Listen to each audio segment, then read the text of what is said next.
Bengals, Mick and Sam, taking you to Jungle Land. Bengals pride, it fills the air.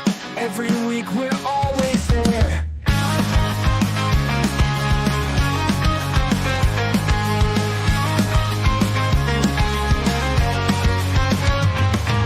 Touchdowns, tackles, all the plays. Bengals roaring every way. Stories, news, and game recaps. Jungle Juice, we bridge those gaps. Welcome to the Jungle Juice. Mick and Sam, let's break it loose. Cincinnati, hear our call. Bengals fans, unite us all.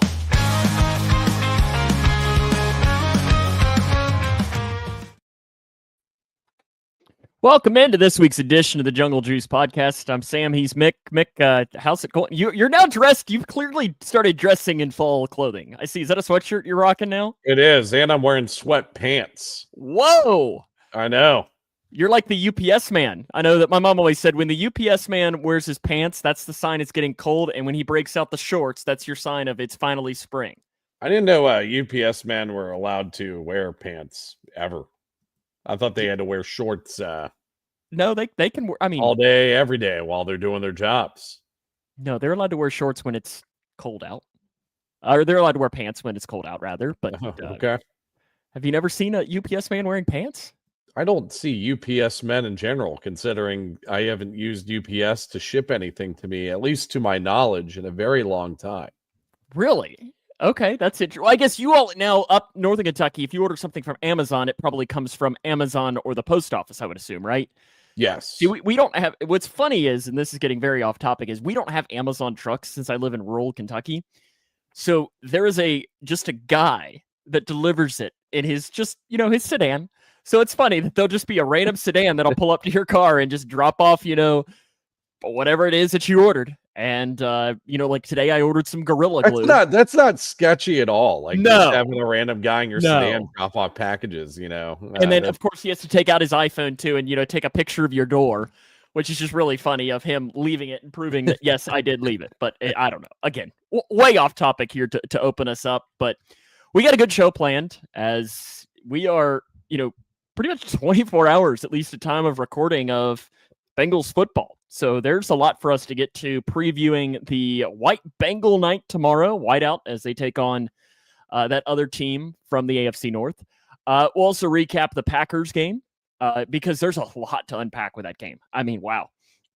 There's so much for us to talk about with that. But first off, we invite you to follow us on social media channels. We're Facebook, YouTube, and Twitter. We're also on your favorite podcasting platform, 5-star rating, like, subscribe. I don't know. I don't even know if me saying that does it. Yes. Listen, if you like what we do or if you don't like what we do, just give us a 5-star rating and maybe it will make us go away. Hooday, Regina. Thanks for watching. Let's Go Bengals is actually 100% right. There's not a whole lot of news of the week. Really, the news of said week is, oh my, we have a short week. So instead, I think let's just jump right in and talk about this game from last week, the Packers game. Yeah. A lot to unpack during this game. Bengals lost 27-18, fourth straight loss. I don't. It might be the. What was the last time we've had a 4-game losing streak in the Zach Taylor era? 2019, 2020, 2020 probably. Yep, 2020. So longest losing streak since I guess Joe Burrow's rookie season. I think it might have been when Joe Burrow was hurt when we sustained that 4-game loss. In that time period as well. So we've seen brighter days at this point. Now there was some, cause for optimism during the Packers game. I think we'll get into it a little bit more. What did you see? What was encouraging to you from what you saw, or what did you see that you liked? Well, for me, it was you had a lot of Jekyll and Hyde, I think, or tale of two halves really on both sides. Because in the first half, the offense did nothing. But the defense really looked, I thought, pretty decent, all things considered, against a good Packers offense. And then in the second half, they completely flipped. The offense, you were like, okay, starting to like this. And then the defense, whether it was fatigue for the first half, and I want to talk about that a little bit later, or what, they started to have a lot more issues in that second half. But I think it was just, if you can get a full game out of this team, you can see a path forward for them with Joe Flacco now at the helm.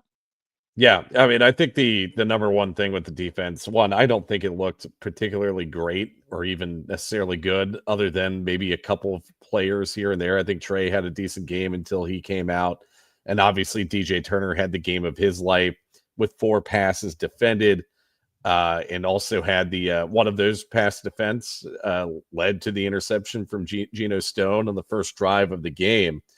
But the one thing that I had to take away, at least from the defense on this game, is that Trey Hendrickson is the heart and soul of this defense. Real shocker there. But as soon as he came out, I think that's when the defense really started to fall apart. You didn't really see much of a pass rush from Joseph Osai after Trey Hendrickson came out. Miles Murphy did next to nothing in this game. BJ Hill, TJ Slayton were all kind of missing in action. And I think you just started to see the defense kind of fall apart, especially in the second half of this game when they kept the team largely in the game in that first half. Tackling was kind of a huge issue in this game as well. I think from what I tallied up here, at least 10 missed tackles. 7 of them, I think, were in coverage, and I think that they allowed some big plays from players like Tucker Kraft, Romeo Dobbs, especially Matthew Golden. It was kind of the Matthew Golden breakout game. Shocker, it came against us. It seems like rookies really love to do that against the Bengals. But yeah, I mean, I think I did really like what I saw from DJ Turner. Had a couple of really nice plays, really more than a couple. I mean, he was literally, it was probably the stickiest coverage I've seen since early days of Cheeto Awuzie when he was here in 2021. That's kind of what was reminiscent of, at least for me here. At least in terms of the defense. Yeah, DJ Turner. Let's talk about the defense first, and we'll come back to the offense. We can start on kind of the negative and end with at least the ending of the offense being a positive, at least in my eyes, for the Bengals. You mentioned DJ Turner. 100% needs to be the first person mentioned. We've seen that trend now over these last couple of weeks, and it's kind of similar to the trend we saw late in last season before he got hurt. In, what was it, the Chargers game, I think, if my memory's right, when he broke his collarbone and missed the rest of the season. So because of that, you're hoping that this is maybe him officially turning the page into being the second round pick that Bengals fans have expected over these past couple of years. And he did it against some decent receivers. You know, I don't think the Packers have a dude at receiver, but they're not the Browns where they don't really have anybody at receiver. Or you could maybe make an argument of the team that they're going to play tomorrow where they have one receiver. Yeah, and not only do they have a very solid receiving core, and yeah, like you said, they don't have, a number one receiver by any means, but not only do they have a good receiving core, just a solid unit, they also have a very good quarterback throwing them the ball in Jordan Love, and I think that matters just as much as, as the receiving talent on the team. The guy, we have not mentioned that really did not have a good game, and it's the inconsistency this year, and that's Jordan Battle. He really struggled, including giving up the dagger of the game, which was he was, guarding Matthew Golden. And I mean, listen, I get it. Matthew Golden runs up, a 4.22? Yeah. I think he was the fastest wide receiver in this draft class, if not at least the top 3 fastest wide receiver. He's an elite speed receiver. And how much of that is on Jordan Battle for not being able to cover him, and how much of that is on scheme for not planning someone over the top or whatever had happened. I honestly didn't go back and watch the underneath of that play to see what had happened on that. But still, that wasn't the only moment. Jordan Battle really struggled on Sunday, and it doesn't give you a lot of optimism moving forward. Yeah, I mean, you talk about Jekyll and Hyde defense. I mean, Jordan Battle's had a Jekyll and Hyde season, more or less. I mean, he started off really strong against the Browns and the Jaguars. I'm looking at a 77 defensive grade in week 1, 72 defensive grade in week 2. But ever since that week, and I don't know what happened. What was the Nexus event from weeks 2 to week 3? But after week 2, Joe Burrow got hurt. Yeah, because that would affect Jordan Battle playing defense, right? But we're seeing defensive grades of 49, 54, 61, and 30. I mean, could you say better teams? I was going to say you are going up against better receiver talent, right? The Vikings, you're dealing with players like Justin Jefferson, and Jordan Addison wasn't out there during that game, but you had TJ Hockenson, Jalen Naylor out there. Broncos don't have it really. I mean, they have Cortland Sutton, they have Jerry Jeudy, Marvin Mims, Evan Ingram. Well, no, It's Judy's not, on the Browns, but yeah. oh, not Jared Judy. I'm mistaken there. Troy Franklin, who I was thinking about. Not a great wide receiver unit, though. I mean, I'd say that's on par with what the Jaguars have. I would say pretty close to what the Jaguars had. Lions, good receiving unit, maybe one of the best in the league with Jameson Williams, Amon-Ra St. Brown, Jahmyr Gibbs, Sam Laporta. But the Packers, again, it's not like they've gone up against a robust receiving unit other than really the Lions and maybe the Vikings, who also had Carson Wentz throwing the ball to them during that game. So it's just kind of weird just seeing the fall off from Jordan Battle after a very, very good first 2 weeks of the season. To me, though, the biggest storyline of the entire defense, and we haven't mentioned it yet, is that Logan Wilson was pretty much benched. Al Golden made the decision last week trying to find something to fix the defense. And his attempt to fix said defense was, let's give Barrett Carter more of a chance in there. Logan Wilson talked and said that, it was a decision that Al told him. Obviously, he didn't like it. But I give Logan a lot of props, at least how he said it, speaking out. Seemed like he's handling it the best way possible as far as handling it the right way. He was going to support Barrett and so on. I think Logan ended up playing something, like 12 snaps in the game. I know he played the first snap, so I think he technically got the start. But after that, it was pretty much all Barrett Carter. And the issue was Barrett Carter didn't do much. No, and it's not like Logan Wilson was playing a bad game. I'm looking at the grading right now. Logan Wilson had a 75 grade on the day. He was benched prior to the game. This was a decision that Barrett Carter would be getting the majority of the snaps. Yeah, it's still when Logan Wilson had snaps in the game, he was playing decently well. I'm not sure what the decision thought process is here. I mean, yeah, if you want your younger guys to get some snaps and get some playing time, if your team's out of the running for the playoffs here and they're not, there's nothing going on with this team and you need to get your younger guys some reps, so be it. I understand that thought process, but this team was 2-3 going into this game in a game and a half out of the divisional race with Pittsburgh. That just makes no sense to me why you'd be throwing Barrett Carter out there to take meaningful reps in a game that meant still quite a bit. You win this game, you're 500. Who knows how much of a difference Logan Wilson could have made if he were the green dot on the field playing linebacker for this team. And I think that you saw a lot of weaknesses exposed from that starting linebacker duo in Barrett Carter and Demetrius Knight. I don't think Demetrius Knight was much better than Barrett Carter as well. Yeah, honestly, I was surprised it wasn't Demetrius Knight getting benched and Barrett Carter sliding into his spot. Yeah, I mean, if you're a team that's really serious about winning these games and being in the hunt throughout the rest of the season, if anything, like you said, like Demetrius Knight probably shouldn't be on the field, and it's not Barrett Carter that should be replacing him. It really should be Oren Burks, the guy that you spent a little bit of money to come here from Philadelphia to come here and maybe get some snaps and play some quality defense. I'm just not sure what the thought process is here. It feels like the coaching staff has already kind of given up on the year. Like that's like a move that a coaching staff that's given up on the year makes. Where they're just trying to get their younger guys some reps. And Al Golden pretty much said it was his way of trying to find a spark. And clearly it didn't work. And what I'm interested in is, okay, tomorrow night, on Thursday, who's playing the majority of the snaps at linebacker? And if it's Logan Wilson, then it's clearly Al Golden saying, yep, I screwed up. That one's on me. And if it's not, then maybe that says a little bit more about Logan Wilson as well. And who knows? And we talk about this all the time. Neither one of us we're not in practice. We're not in the locker room. We don't know anything. We don't know what we're talking about with a lot of this. Like we're fans, just like you at home. So we're reading and we're seeing the same thing you are. And we're trying to interpret it in our own ways and watching the games and so on. So we don't know if maybe there is something happening in practice that Logan Wilson is causing him to slip behind some of these younger players. But if you watch the game, it's hard to see where that's coming from. Yeah, if you see the game, it's hard to see where it's coming from. And also, there's been no reports of anything happening in practice or in the locker room from people that have more knowledge than you and I do, Sam, that Logan Wilson was a problem on this team. I think it was more that Barrett Carter was shining more in practice. I think Al Golden said this wasn't Logan Wilson. It was more pro Barrett Carter.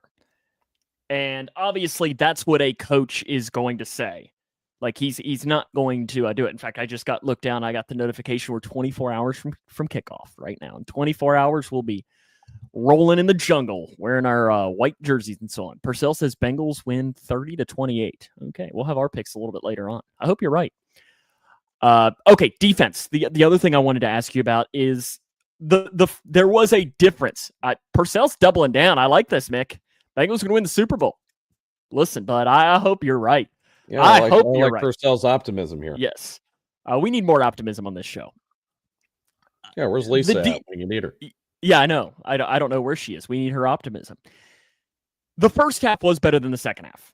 There's no question about that for the defense. You know, they made more plays. They got a couple of stops. They got the turnover that they needed. Was it great? No, but it still was better than the second half. How much of the second half was Trey not being in there?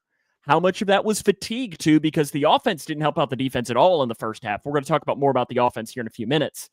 By literally, the defense was pretty much on the field the entire first half. Yeah, I can't buy into the fatigue argument very much because even though the defense was on the field a lot during that first half, the Bengals ate off 10 to 11 minutes of game time in that first drive where they scored the touchdown, the touchdown pass to Tanner Hudson. That drive that spanned about 10 to 11 minutes, ate a lot of time off the clock. I think they ran 17, 18 plays on that drive.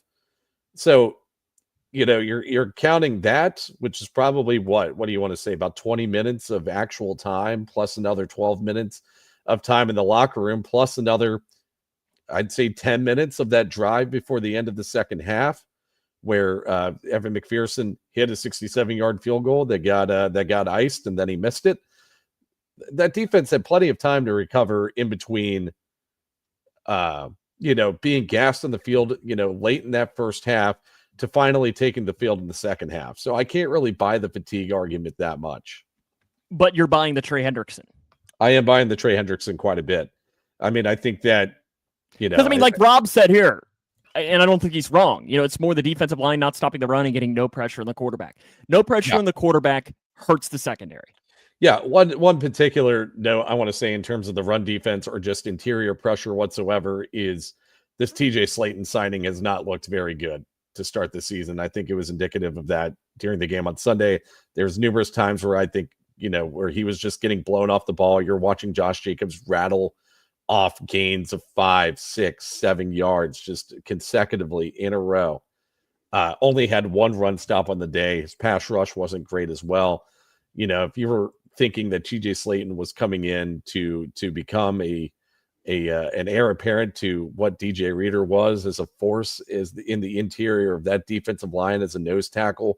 I'm sorry, but anybody that thought that is sadly mistaken. There's a reason why he was kind of a bargain replacement to be the nose tackle on this defense. His grading wasn't good before he came to Cincinnati. Yeah, his run stop rate was decent, but he was constantly out of position when he was on the field. It just turned out anytime he was in position, he actually was big enough to just make a play on it. And then that's just another question that I have is that you have a young depth piece in McKinley Jackson who is supposed to be that nose tackle replacement for DJ Reader. That was what he was drafted to be. You saw some flashes out of him late in the year last year, and he has barely seen the field at all this season. And that is the guy that the reporters have said has been the biggest disappointment throughout camp and everything from the coaching staff is McKinley Jackson. They are not seeing anything from him at all. And that stinks because I agree with you. There were some flashes last year. I think back to the game. Was it the Cowboys game where he broke into the backfield so quick that he didn't even he missed the play because he was so fast getting into the backfield and missed a sack. Was it? I think it was the Cowboys game. You're remembering the Cowboys or the Chargers game? Yeah, you're remembering the play I'm talking about though, where he just broke in there and it was like, oh wait, what am I supposed to do? What? Where's Trey Hendrickson? He's supposed to do this for us. But you're right. That is a huge disappointment for McKinley Jackson. Because, you're seeing Mike Pennell, a guy who they pulled off the streets a couple of weeks ago, who is getting the snaps that I think most of us assume were going to be McKinley Jackson snaps this season. Yeah, and if you're just looking at the grading, hell, Mike Pennell would even be an upgrade over what we've seen out of TJ Slayton so far. I mean, I'm seeing gradings of a 69 In defensive grade, 68. Run defensive grade. Pass rush wasn't great. It was a 57. But these are all marks that are better than what we saw out of TJ Slayton in this game.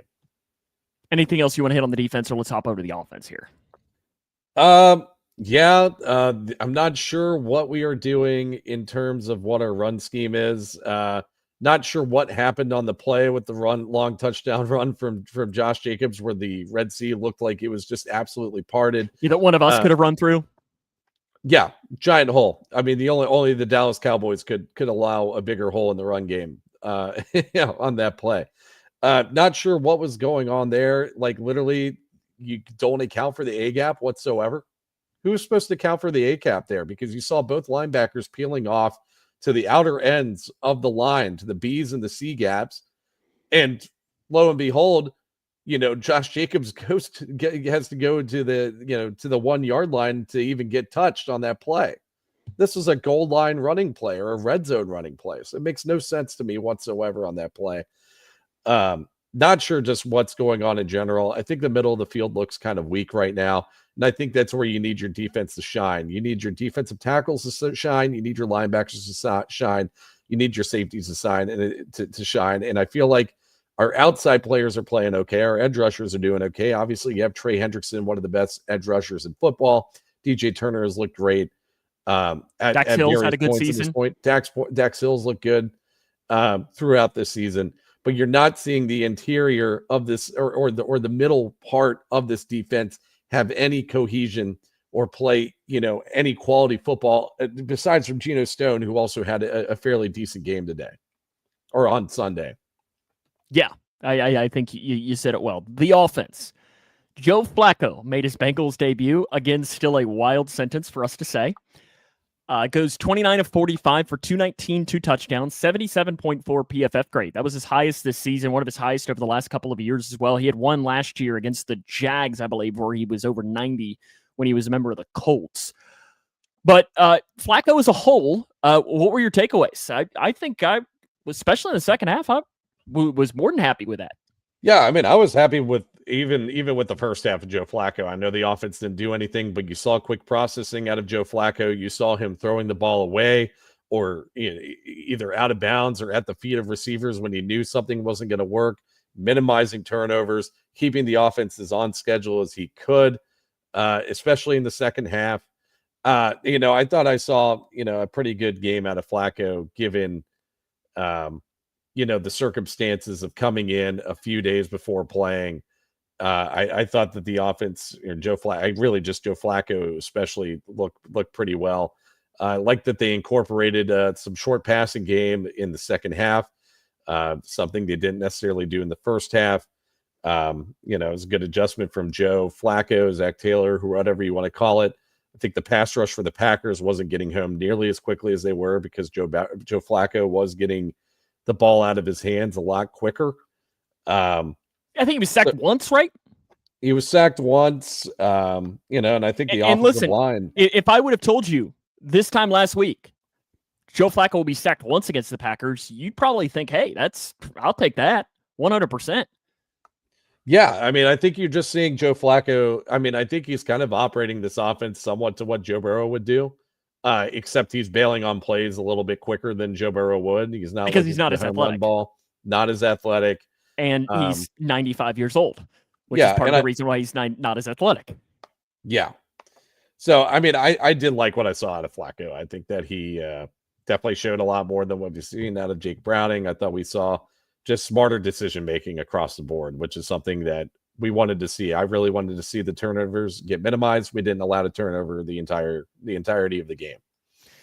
It also helps when you have a guy like Jamar Chase. And Mick, I got to play the touchdown catch that happened in the second half. One of the better catches. I mean, now it's back-to-back weeks with great Jamar Chase. It looks like man-to-man coverage. You got Chase up top. 5-man rush. Flacco to the air and caught. Wow! Chase with the touchdown reception. I mean, wow. Like, that is as good of a catch. But also, what a throw by Flacco. Yeah, it was a good throw by Flacco. Found it in the right spot for Jamar to catch it. Definitely a contested catch from Jamar Chase. Both Jamar and T, I think, looked pretty good in this game. Jamar Chase, 10 receptions, 12 targets, 94 yards, and a touchdown. I liked that they were just kind of trying to work him in the short game, which I think they were trying to do with Browning, but I think Flacco was able to process it a little bit quicker, a little bit cleaner, and have more accurate throws while doing it. 3 contested catches on the day out of 4 contested catch opportunities. So yeah, I mean, Jamar Chase at points was kind of mossing defenders to a certain extent. And I think that Jamar Chase I don't know if Jamar Chase gets enough credit for how good he can be at the catch point in that regard. And I think that this game against the Packers was real indicative of that. He's unreal. He's unreal. Like, I mean, you can make a legitimate argument that he is the best player in the NFL. Throw out position, you could make an argument that he's the best player in the NFL. I think he's in the top 5. Like, legitimately, he does things that are just unbelievable. And God, I'm glad that he's wearing stripes and not some other team, because it is a whole lot of fun to watch him now dominate with 3 different quarterbacks this year, especially considering that, how many balls do you think he caught from Joe Flacco last week? 10. He was no. Oh. I'm talking leading up to the game. You got to remember too, he was sick. Yeah. 10 maybe? I mean, it might be like, who knows how many it even was in practice, because I know Zach Taylor even held him out of practice one day because he'd been beat up a little bit and just wanted to give him a vet day. So you got to think just not many balls that he'd probably seen from Flacco, just I think makes it that much more impressive that they were able to connect on some great plays throughout that game. Yeah, and you're kind of hoping it's just the chemistry that can keep on building at that point. And also just want to kind of throw out a shout out to T. Higgins. I think he had a pretty decent game. I think Flacco was finding him in better opportunities than what we've seen over the course of the past few weeks with Browning at quarterback. Caught 5 balls on 8 targets, 62 yards, converted how many first downs? 5 first downs. All 5 of his targets were converted for first downs. Ended up with the 71 receiving grade. So yeah, I mean, I think that they found a system, a scheme that they were able to find a way to make it work in that second half. Problem is that short pass game going to be sustainable? I mean, maybe against certain defenses it can be, especially defenses with a good pass rush and maybe not as great of a secondary, even though the Packers secondary is fairly decent. That's probably a good defense. Yeah, it's a good defense. And that's a scheme that they're probably going to have to utilize against the Steelers tomorrow. Let's talk a negative as far as receivers. Last week we were like, man, Yoshi, what a game. Best game as a pro. Had his worst game as a pro, grading wise. 3 drops. The biggest part about this is he was, PFF gave him 3 drops last week. Do you know how many he had all of last season? 4. Yep, exactly.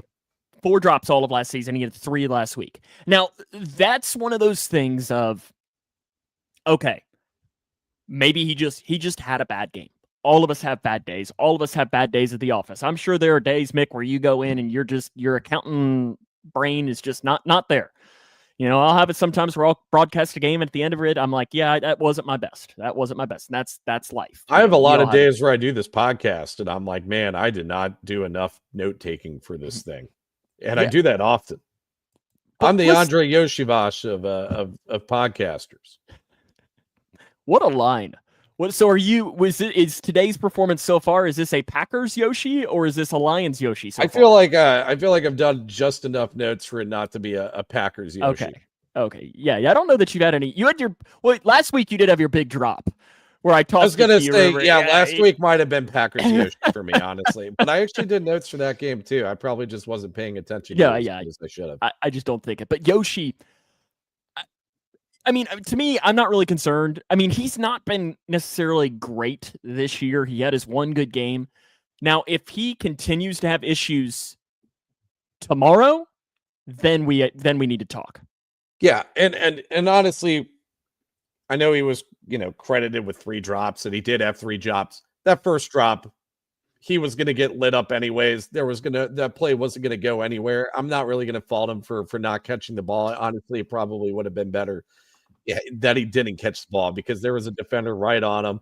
There's a good chance that if he caught the ball, there was going to be a fumble at some point, and we'd be talking about a more worse Andre Yoshivash performance than what we actually saw. But there were two catches that were absolutely inexcusable. They could have gone for big plays, especially that second one where there weren't really, if he makes one move, he's going to the house on that play in the red zone there.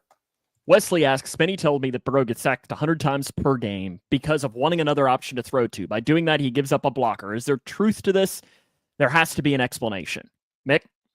Yeah, no, that is the truth. It's not just, a lack of blocking or, and more receivers on the field. It's also Joe Burrow holding on to the ball a little bit longer than most quarterbacks do. And doing that with poor offensive line talent and, trying to make the big plays. So I think that Burrow's pressure that he has on him is a lot more on Burrow than it is on the line. Not to absolve the line by any means. I think the line has been pretty terrible every year that Joe Burrow has been on the field. But yeah, I think that there's definitely some cause and effect to that. Yeah, I completely agree. Couldn't have said it better myself. Perfect. Well, I want to talk about Chase Brown, and then we'll get to the line here. Chase Brown, he only had 9 carries. Part of that is the fact that you were trying to come back. You were down early, so you had to pass the ball, especially in the second half. Average 4.7 yards per carry, though, against a good Packers defense.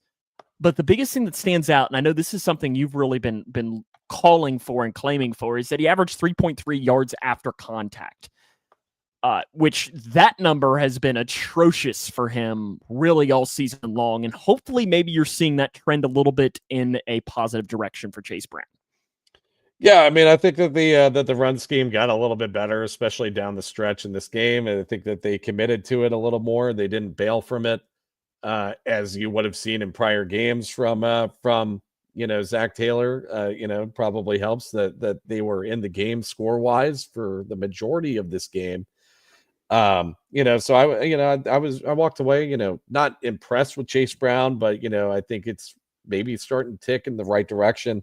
Samaje Perine only averaged 2.7 yards per attempt, but did convert, I think, 4 first downs on 6 rushing attempts. Also had just a good nose for the sticks when he was in on the field, was a good third down back for the team. The run game wasn't where it needs to be, but it was a step in the right direction, I guess, all things considered. Yeah, I mean, listen, remember a couple of weeks ago, Mick, they had negative rushing yards. Wasn't it negative? Or what was it against the Vikings? It was they not averaged great. 0.3 yards per carry against the Vikings. Okay, so it wasn't negative, but 0.3 is pretty much They were negative. averaging less than a foot per carry. Mm-hmm. That's bad. Okay, the offensive line. Positive. Dalton Reisner slides in at left guard in place of Fairchild, and Mick, is Dalton Reisner now the left guard? I don't think he should be. I think that if anything, he should be replacing Jalen Rivers at right guard because of how badly Jalen Rivers played. We'll get into that in a second here. But yeah, I think Dalton Reisner is good enough to be on the starting 5 somewhere on this line. No, I don't think he's the left guard going forward. I think Dylan Fairchild should stay in that position going forward, but it's not because of how well Dylan Fairchild's played. It's because of how poorly Jalen Rivers has played. Now, the thing with Jalen Rivers, who had a 6.6 pass blocking grade. And a 16 pass block grade on the season, by the way. That's not great, Bob. Not great at all. Now, here's why I ask this, is that you do have now Lucas Patrick. He's designated to return. And what I do find interesting, and we'll talk about this here in a few minutes when we get to injury report, where we're going to talk a little bit about Mike Gesicki, being placed on IR today, is that there is now an open slot on the roster. Presumably, you're going to see Lucas Patrick activated into that role. So that's why I'm asking the question of, are we going to see Lucas Patrick right guard, Dalton Reisner left guard tomorrow night against the Steelers? So I haven't looked at the injury report. Is Dylan Fairchild probably not going to play? Dylan Fairchild is not on the injury report. Okay, then no, I do think Dylan Fairchild's going to be out there. If I had to guess, Lucas Patrick, I don't know, short week against the Steelers. I just hope they're not throwing Jalen Rivers out there. I think I've seen enough out of him that I've wanted to see. I would say hopefully it's Reisner out there and give Lucas Patrick just one more week to heal. Yeah, it'll be interesting to see what happens there. Anything else you want to touch on the offense, or do we want at least we got to at least talk a little money, Mac? Talk about the screen game that Zach Taylor tries to deploy and never is able to be successful in. You saw some trickeration, in the screen game or just in a wide receiver reverse or whatever from Jamar Chase, or not wide receiver reverse. What is that called? Where, Jamar Chase sweep?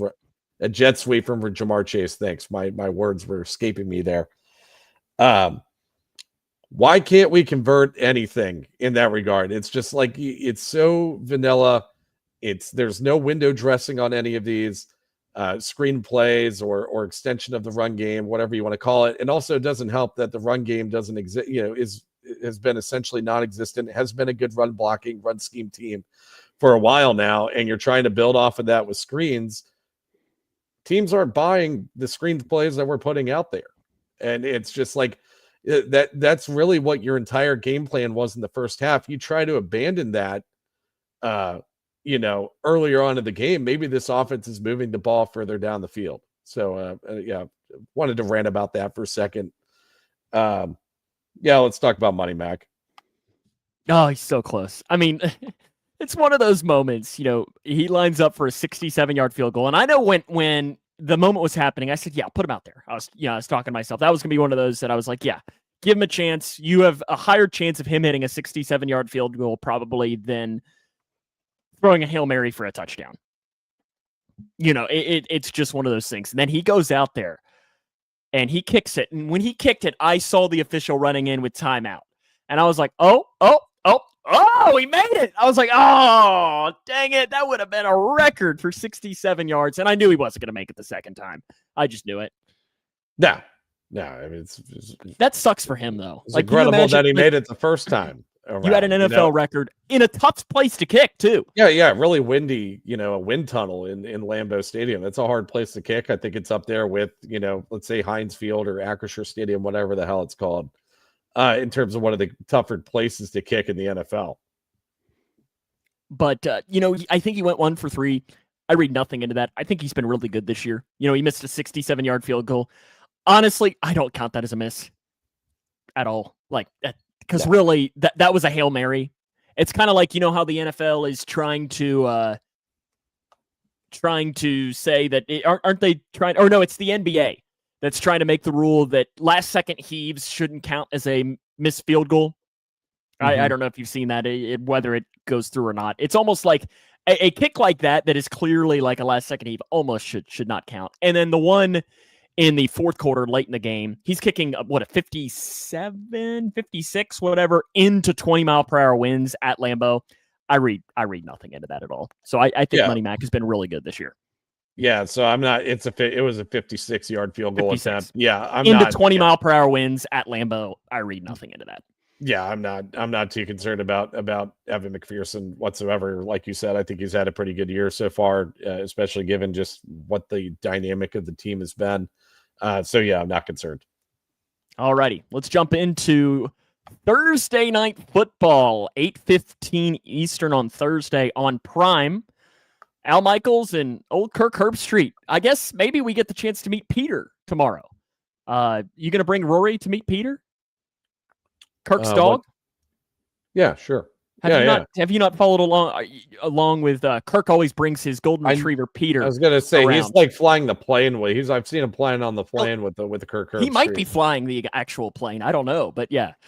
He goes through and does that. I don't know if you saw the video. So Kirk had to leave College Game Day last week in Eugene, Oregon, and go to Austin to call the Cotton Bowl. The game, the Red River rivalry. Yeah, yep. Red River rivalry at the Cotton Bowl.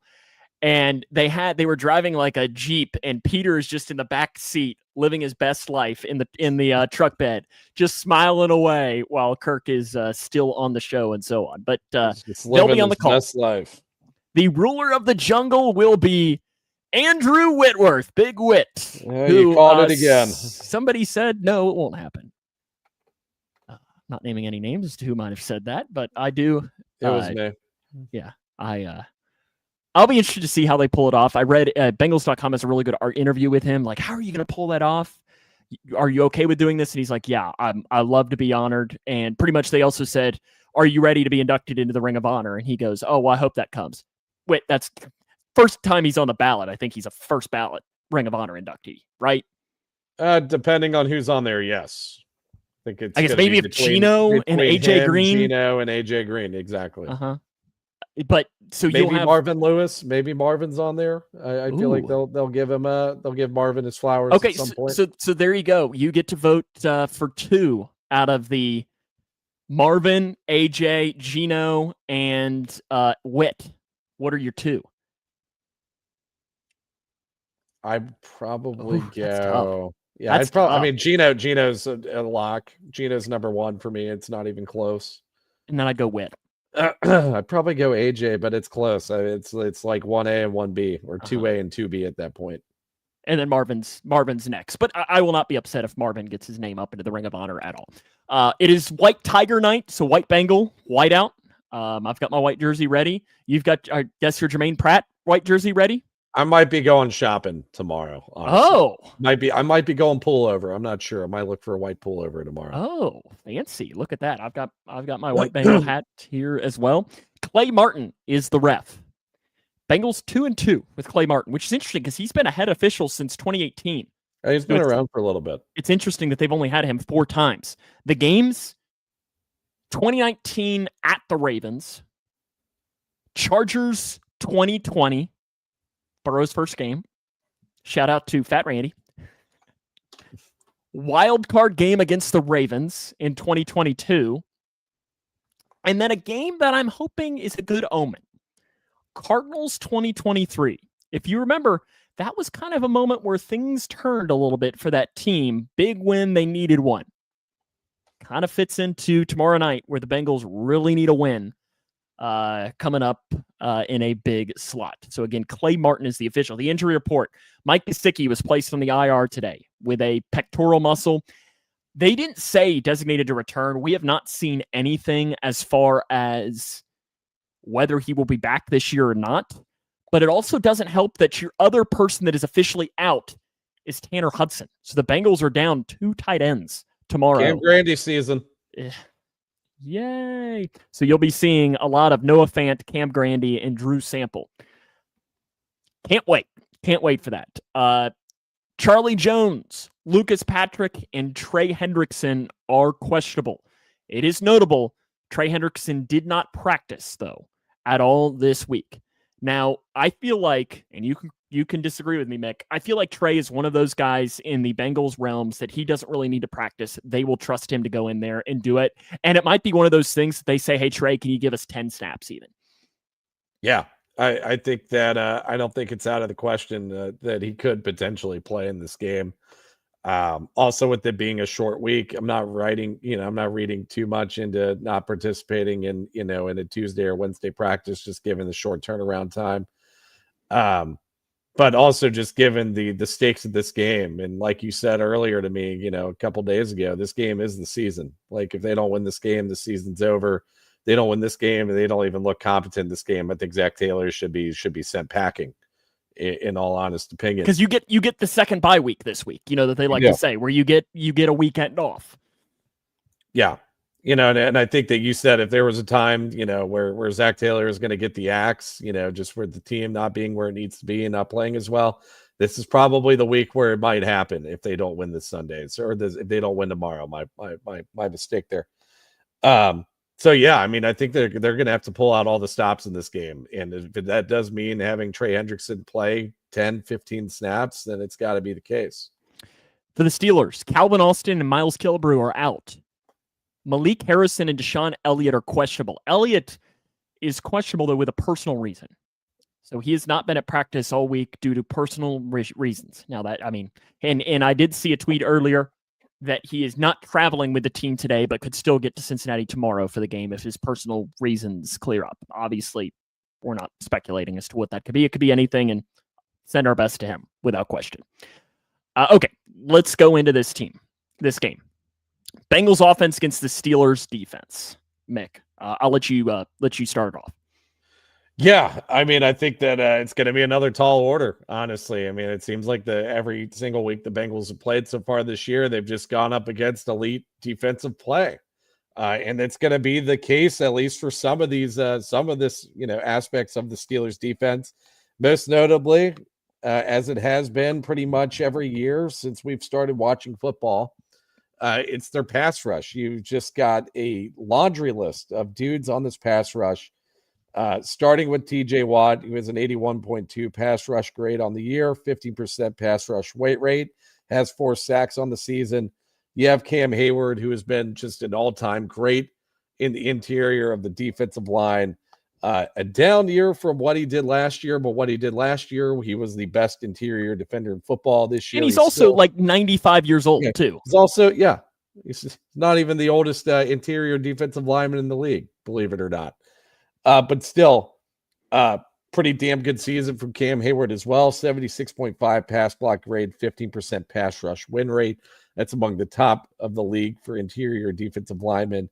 Also have guys like Nick Herbig, who is really, sorry, you got a drink here, who has really blossomed into his role as a more frequented edge rusher on this team. It seemed like him and Alex Highsmith were really just trading snaps or platooning on that defensive line in years past, but he's been the best graded defensive lineman on this team in the pass rush department. Also, you have Keanu Benton, who's been a pretty good nose tackle for this team as well. This, though, you mentioned the really good parts about the defense. This is not an elite Steelers defense that we've seen over the last, 10, 15, 20 years. This would not be considered in that realm. Now, when you go into the secondary, they do have old Joey Porter back. Now, he returned from injury last week, had an 86.1 coverage grade. Now, I kind of scratched my head a little bit with that because I'm like, okay, that's a really good coverage grade. But then I was like, oh, wait, that was against the Browns. And Dylan Gabriel was the starting quarterback. And then I went and looked. I was like, okay, who is he going up against? Okay, Jerry Jeudy. Okay, that's at least, a solid enough receiver. And then somebody by the name, Mick, and listen, I admittedly don't think I've heard this name. And I think I even watched some of that game. Gage Lavardane for the Browns was another guy he went up against. Be honest with you, I had to look him up. Didn't know where he was from. Couldn't have told you what college. Do you know what college he went to? He's an undrafted free agent this year from South Carolina. I'm an SEC guy. Didn't even know that name. So that's kind of where I'm thinking, okay, Joey Porter, let's see you up against a guy by the name of Jamar Chase, T. Higgins, and so on to see really how good you are. Because week 1, when he went up against the Jets, he was terrible as far as coverage grade. Yeah, I mean, I think that'll be interesting to see. Now, I don't know if he's going to be the one necessarily matched up with Jamar Chase. They still have other guys by the names of Jalen Ramsey and Darius Slay on this defense. Not sure which one is going to match up with who at this point. I guess Jalen Ramsey has been playing nickel, so I guess you're going to see him against Andre Yoshibash. I mean, it seems to be like a wipeout of that doesn't seem like a high utilization rate of your best quarter on your team. We don't know if Darius Slay is going to be going up against Jamar or not, but even if Darius Slay is matched up with Jamar and Jamar's having a tougher matchup, Joey Porter does have to go up against T. Higgins in that situation as well. So yeah, I mean, I don't know if maybe it's just a bad game for Joey Porter or not. I mean, the season grading has been decent for him. He has a 73.8 coverage. But he's played 2 games. He has played in only 2 games. It's been a small sample size. That's for sure. So yeah, I mean, I think that's going to be an interesting matchup. And I think if there's one weakness on this defense to exploit, I think it is the coverage unit as a whole. Patrick Queen hasn't had a very good year in coverage, grading a 36.7. Peyton Wilson has struggled as well in that category. Peyton Wilson has struggled. This is where I really wish you had Mike Gesicki, because this would probably be a game where he could maybe look to do this. But this is maybe where you're saying, hey, Noah Fant, yeah, we're going to need you. Yeah, I think that's 100% going to be the case. So if you're looking at building a parlay, maybe Noah Fant over is where you need to go, or maybe even a Noah Fant anytime touchdown. Maybe maybe we build that. I don't know. Well, I'll build mine before the game tomorrow. But yeah, the Steelers defense is not elite. No, I don't know if it's not elite. I mean, it's the top 5 graded unit in the league this year. So I don't know. But the pass rush is primarily where that comes from. The pass rush, the pass rush and the run. But we just talked a little bit about some of their coverage issues to where I think you can see this. They do have a weakness on this defense, but if your pass rush is getting home, your coverage doesn't have to do as much work. And I think that's where the grading is really starting to reflect throughout the course of the season. So what are the Bengals going to have to do in this game on offense? They're really going to have to try to repeat the same game script that they had against Green Bay this past week. You need to have a lot of short passing game. You need to try to run the ball a little bit, even though this is a very stout front 7 in the run defense department. But you're going to have to find a way to get some receivers open in short passing game. Joe Flacco needs to get the ball out quick and really just try to rely on Jamar Chase and T. Higgins to make plays when you need them to make plays here. Flipping sides, Aaron Rodgers, 69% completion percentage, 10 touchdowns, 3 picks. They're really just like it's weird to see him play as almost a game manager. But yeah, I mean, I think he's really running. I think he's kind of running back to 22, Aaron Rodgers, like that first year with Romeo Doubs and Christian Watson, where he is essentially doing that. He's not costing his team games. Obviously, they're 4-1, 5-1 on the season. 5-1, 4-1 on the season. Has played okay. Hasn't really wowed you at any points. Isn't he's been fine. He's been fine. Doesn't have a whole lot of receiver talent to work with. You really just have DK Metcalf and Pat Freiermuth as your top receivers on this offense. So, I think that this is a game where our corners should, have a little bit of success in that department. Now, DK Metcalf is having a good year so far. He's caught 19 balls, 356 yards, 4 touchdowns, averaging 18.7 yards per catch. So he's not been a volume-heavy receiver. But when he's getting the ball, I think he's making the most out of his opportunities. So it's going to be interesting to see. I would assume Cam Taylor-Britt's going to be matched up with DK Metcalf. I don't know if DJ Turner's going to be as physical enough to deal with the DK Metcalf, but that's going to be an interesting matchup to see who's going to go up against DK and how are they going to deal with him. Honestly, Mick, I think I'd rather have you on DK tomorrow than what we've seen from CTB. Yeah, I would agree with that. It's not been good. But you mentioned there the wide receiver 2 is a question with no Calvin Austin tomorrow. Really it's probably Freiermuth. But, Roman Wilson, he's a guy that we talked a lot about in the draft. I think he was a guy that I mocked to the Bengals. I felt like he was exactly what they needed, and he has really done nothing as a Steeler at all. He's been disappointing. But the other aspect, and I think you mentioned this, is, Jaylen Warren out of the backfield is a weapon that they like to go to a lot. Yeah. Could they start incorporating him and then, into the slot a little bit? Is that a potential matchup question there? Don't think that's really going to happen. Who's going to, be on the outside? You got Ben Skoranek as well, who, has caught 1 pass on 2 targets for 22 yards on the season. So, yeah, I mean, if I had to guess, I think the Steelers might be incorporating their tight ends quite a bit. I mean, I think Pat Freiermuth is kind of like a Mike Gesicki, where he's really just a slot wide receiver that's just built like a tight end. Are you going to see them go to Johnny Smith quite a bit as well? Yeah, it's going to be interesting to see. The offensive line is another one that is not great. It's been kind of funny. They've been kind of in a similar boat for the Bengals over the last 5 or 6 years, where their offensive lines have been a big issue.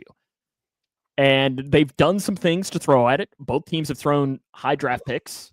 Obviously in that same draft, the Bengals took Mims. They took Fountainu for Fatanu, right? Fountainu or Fatanu, I don't even remember how to say his name, from Washington. Yep. But they've still... I have a mayfly in my room, Mick. It is flying around like crazy. Oh my goodness! Sorry, ask him what he thinks about the game. Well, he's clearly thinks it's going to go crazy. I don't really know. I don't even know if it can pop up on camera. Probably not. It's right above my shoulder. I guess it's not. I don't know where it went. Okay, distracted. I don't even. The offensive line, Steelers, not great. Yeah, Yeah, I mean, I think that they have two positions of that offensive line solidified with Isaac Seumalo and Zach Frazier playing at center, but you have some obvious questions at the tackle positions. Broderick Jones has not panned out the way that, I think the Steelers front office, coaching staff, whatever, kind of hoped for. Troy Fautanu is also, looked shaky in the starts that he's had. But the thing is, I would say that this is a big game for Trey to break out and for him to take over the game. But the problem is we don't know if Trey Hendrickson's going to play at all during this game. So is that just going to be completely neutralized because you have guys like Miles Murphy, Joseph Osai, and maybe Shamar Stewart comes out and plays really well. And he's back. I don't think we can really bank on that. We've seen him play for a game and a half so far this season. One game he looked pretty good. The Jaguars game he didn't. So you have a rookie inconsistent pass rusher on that unit who's going to be your leading guy in the pass rush department. I just don't know if that's a great matchup to be dealing with. And that's where you're going to wonder if there's no Trey Hendrickson, is Al Golden going to get creative, bringing some more linebackers on blitzes? You saw Geno Stone get home a couple of times. Are you going to bring Dax Hill in kind of some of those trademark, Mike Hilton blitzes? I think it'll be interesting to see if they are more aggressive in that realm as well for Al Golden tomorrow night. Yeah, and I think the matchup there kind of exists, right? Like if there's a wide receiver matchup where you can afford to send blitzers on, it's got to be the Steelers receiving unit that's not great, But the other part of that is, one, you have Aaron Rodgers, who's been one of the more cerebral quarterbacks of the past 2 decades, who will find ways to exploit that, right? And also, you've got to rely on very good communication, especially in the middle of the field, if you're going to be doing that, which is a department that the Bengals have been lacking in. So how are you going to tackle that? Are you going to be bringing out 2 rookie linebackers to play the majority of your snaps and sending blitzers? I think that's going to be nothing but communication issues for the entirety of the game, and we're watching the Bengals defense get gashed. If you have Logan Wilson out there, you incorporate Oren Burks, have a little more of a veteran presence that's able to communicate a little bit better out there, maybe things are different. But yeah, that's just, if we're talking about game script, that's going to be something you definitely want to have an eye on during this. Alrighty, let's make some picks. Bengals, Steelers tomorrow night at Paycor Stadium, whiting out the jungle. I'll bring you a stat, Mick. And I brought this up a lot over the years. The AFC North is 2-17 as road teams in divisional primetime Thursday night football games. 2-17. And I didn't fact check this, but I saw somewhere else that said they haven't won a game since 2015, a road team in the AFC North on Thursday night football. Just a fact to you. And then also, my picture didn't work. Didn't have enough time before the show to pull the second one. Last time that that team did come here on primetime and the Bengals played a backup quarterback. And they only had 2 wins. Remember what happened? I think most fans do, or at least most fans that came here before Joe Burrow did, or before Ryan Finley. Yeah. And honestly, Mick, I wish he would have been the ruler of the jungle tomorrow night. Yeah, that would have been something to see. Make your pick. I just don't really like the matchups that we have in this game, especially if Trey Hendrickson does not play. If Trey Hendrickson does not play in this game, I just don't have a lot of faith in this defense doing anything. Still think the Steelers defense is really good. And their pass rush is going to be a problem in this game. I'm going Steelers 28, Bengals 17. Mick, you know me, I refuse. I will never pick that team. Never. I have you know this. I have an unhealthy hatred towards that team. 100%. But I can admit it. 100%. If you told me the Bengals finished 4-13 this season, but they beat this team twice, I'll be okay. I'd be okay because they don't deserve anything. So with that, I'm picking the Bengals to win because you honestly could tell me that you were starting at quarterback and I would pick them to win because I can't do it. I cannot pick that squad to win. I'm going to take Bengals 24-16. Also, because of that 2-17 record. That's not nothing. And you think back just a couple of weeks ago, did you think that the Eagles were going to lose to the Giants on the road? My wallet would say no. I did not think the Eagles were gonna. It said the Eagles were gonna cover against the Giants. Maybe we could see this again. It's something you see very often in Thursday Night Football, where the better team doesn't always win. So I'm gonna take the Bengals tomorrow. And you know what? I think we're gonna see a Shamar Stewart game. Forced fumble, maybe even a strip sack of Rodgers. The Unk Bowl, right? Or The I think Unk it's Bowl.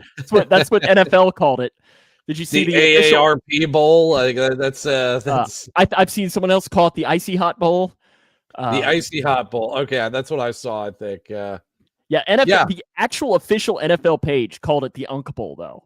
Is this which is the hilarious. first ever matchup in an NFL game between two quarterbacks that are 40+ years old? No, it is the third time. Okay, what did we have the other two times? It just happened a couple of years ago. Back in 2020, I believe, it happened twice in the same season. Oh, Drew Brees versus Tom Brady. There you go. I forgot Drew Brees played. There you go. Yep. So you got that. In fact, I think it was, and I should have pulled the stat. I think it's only the 17th. They're like the 16th and 17th quarterbacks to play over 40. As far as games wise, obviously the player that's played the most is Brady. But it was interesting reading that list earlier because I was reading through it and I was like, I don't even know some of these names on this. But yeah, hopefully you enjoy the game tomorrow. If you're traveling up to it, be safe. Enjoy it. Be loud. Wear white. I'm excited. I like primetime games. For me, it's going to be a long couple of days because I've got a wild couple of days at work, but it's going to be worth it tomorrow. Yeah. No, I mean, I think it's going to be a fun, electric environment. It's whiteouts Thursday night. We're obviously going to be there. I will be getting started pre-gaming early tomorrow. It's going to be a good time. If anybody wants a beer with me, come to Molly Malone's. Be there around 2 o'clock or whatever. That's where Sam Gormley's going to pick me up at some point. We hadn't had this conversation yet, so I guess that's where I'm picking you up. Okay. Yep, that's where you're going to be picking me up. Anyways, yeah, if you're going to the game, safe travels. Hope to see you down. We'll be down at Bengal Gyms, tailgating like we always are. Yeah, come have a beer with us. Yeah, Mick will sign your autograph too. Yeah. You want to know how much that's worth? I actually have to pay people to give them my autograph. I was gonna say nothing. I guess. Well, I mean, you are a CPA though. They could potentially use that autograph for some benefits somehow. Could they? Maybe. No, that would be just tax fraud. Yeah, don't do that.